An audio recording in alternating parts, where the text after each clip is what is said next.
Today, our topic of practical discussion of general histology is trachea.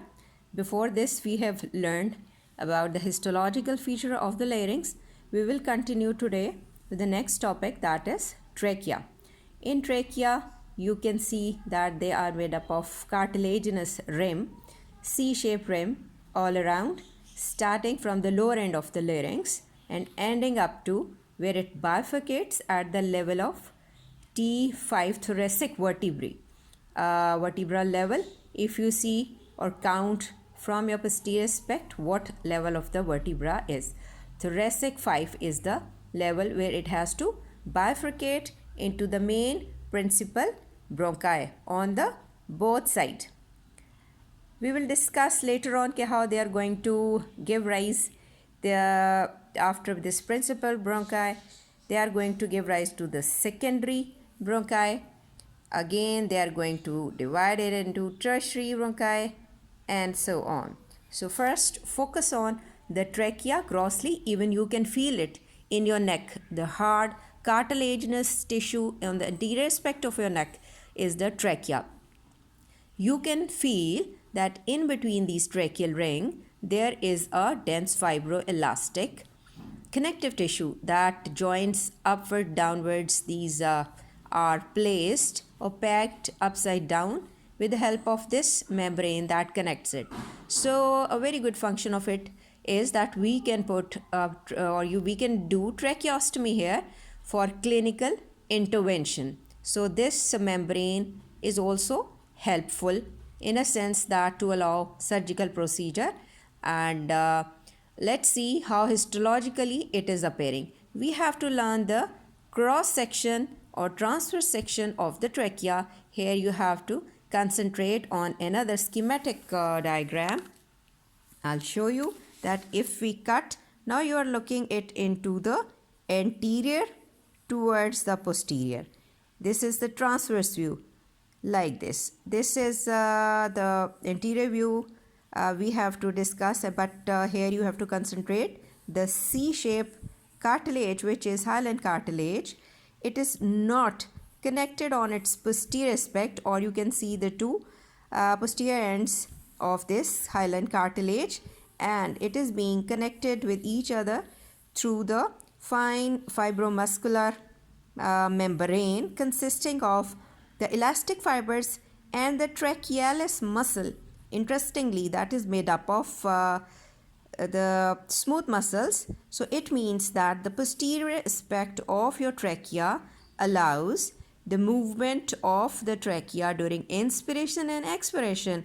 If there is also a cartilage, so what is going to happen? That hole becomes stiffened and will not allow the proper respiratory mechanism to carry out. So Allah has made posteriorly as a membranous part made up of the muscular tissue, trachealis smooth muscle, and in this way it accommodates the posterior lying, which is not shown here definitely, is the esophagus or the food pipe we eat, and that is placed behind this trachea. So now concentrate histologically on the feature of the trachea. Let's see another good diagram to concentrate on the layer. See, this is the trachea. We have taken a chunk of it like this. You can see this is a cartilaginous, hyaline cartilaginous part, and this a little part of the trachealis muscle, which is made up of smooth muscle fibers. Now we again take a section of it and magnify it, and now we have to look on it. Now this is the part that forms the mucosa. First you will come across with the epithelium here, and epithelium here is the respiratory epithelium. Respiratory epithelium, you can recall that what cells it is made up of. Can you remember the 5 cells? Number 1 cell was the columnar ciliated cells that are present from the full thickness or occupying the full thickness of the epithelium and are well laden with the cilia on its very top. They almost make the 30% of this epithelium. 250 cilia rest over it, and they are Also showing a thick line below the cilia. This is made up of ciliary basal bodies.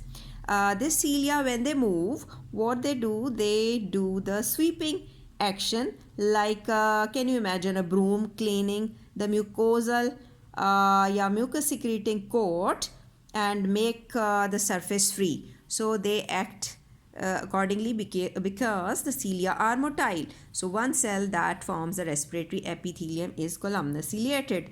The other variety, you see the empty look, is the goblet cells. They again comprise of 30%, and they also are up to its full thickness. The base will be addressing the nucleus because they are wine glass appearance, broader upper end and narrower lower end. They are not lined with the cilia, rather few microvilli could be there. Definitely they are gonna produce the mucus, and then dye is there. The mucinogen contents or granules are washed in H&E stain, and they appear vacuolated or clear cytoplasm is shown.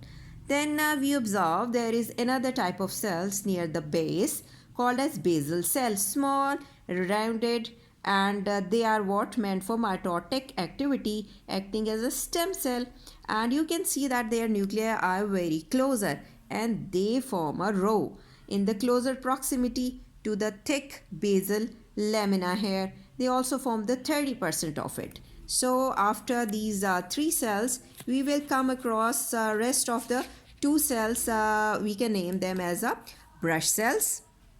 Among them, they just form the 5%, but also occupying the full thickness of it because they are also cylinder long, but lined up with the stiff non-motile microvilli over them. So brush cells are named due to the presence of microvilli over them. And what is their function? They have to act as a sensory receptor because they receive basically the afferent nerve endings. They have to synapse with them. Then among these cells, we get another small granule cells, or also there is another different name, Kulchitsky, Kulchitsky. They also form the 5%. Let me repeat the pronunciation. Kulchitsky cells. They also are present. What they do? They are a part of diffuse neuroendocrine system, and they are sparsely present but a part of it.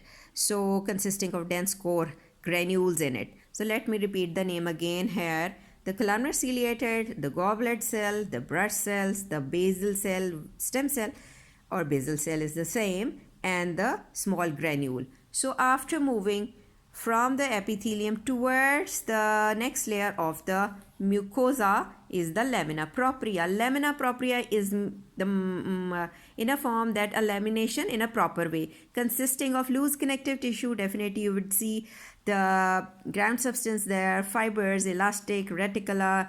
Then the cells also occupy, you can see a cut section of arteriole or could be venule over there, and it is being separated from the next layer.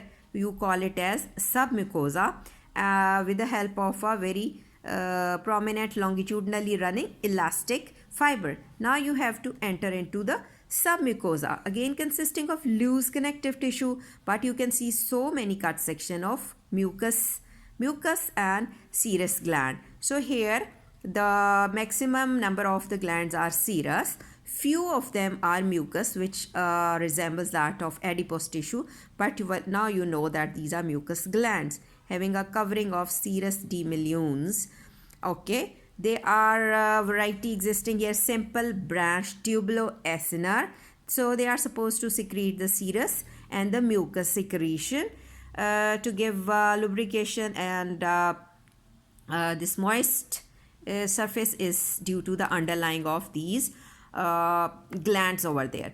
Next to it, eniotrachea is the main prominent structure you see is the hyaline cartilage. Now you are very well acclimatized with the hyaline cartilage, that it consists of the chondrocytes in the lacunae and consisting of the perichondrium, its fibers and the cellular layer. And let me move towards its last layer, which is not shown here, but here you can see behind the cartilage the adventitia made up of loose connective tissue, areolar connective tissue. You can see so many cut section of the blood vessels. The adipose tissue bulk is also there. So when you have to draw, you have to draw the epithelia, the lamina propria, these two things, they form the mucosa, one form. Then you see the submucosa, then there is the hyaline cartilage, then the adventitia. So you have to come across 4 layers: mucosa, submucosa, this cartilaginous layer, and adventitia. And at the end, posterior end, you come across with the fibromuscular membrane, this trachealis muscle made up of this smooth muscle you can see. And if we complete the rim here again, so you see these trachealis muscle here along with the fibers. So this is all about the trachea. Thank you very much.